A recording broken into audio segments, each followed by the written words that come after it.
Hey everyone, welcome back to Rusty Relic Auto Salvage. You can see we're working after hours trying to get this fluid drainage rack built. Already got part of it built, but while I work on it, I'll get you guys set up and you guys can watch it get done.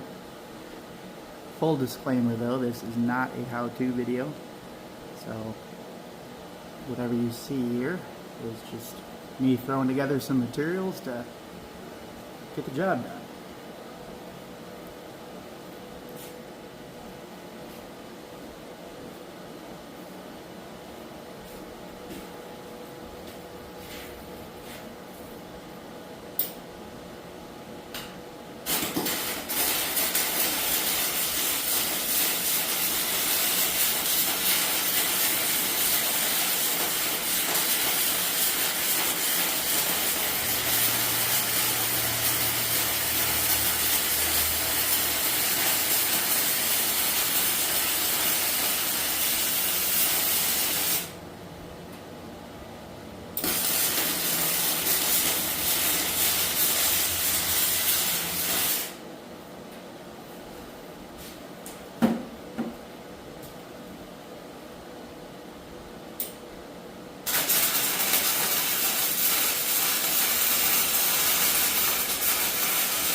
Well, for today, that's all for you guys. Let me know in the comments if you guys like shorter videos, longer videos, if your channel's going to be about towing and auto salvage and just kind of the day-to-day operation. Like, if you haven't already, make sure you subscribe to the channel. And if you would, give this video a like. We'll catch you guys on the next one.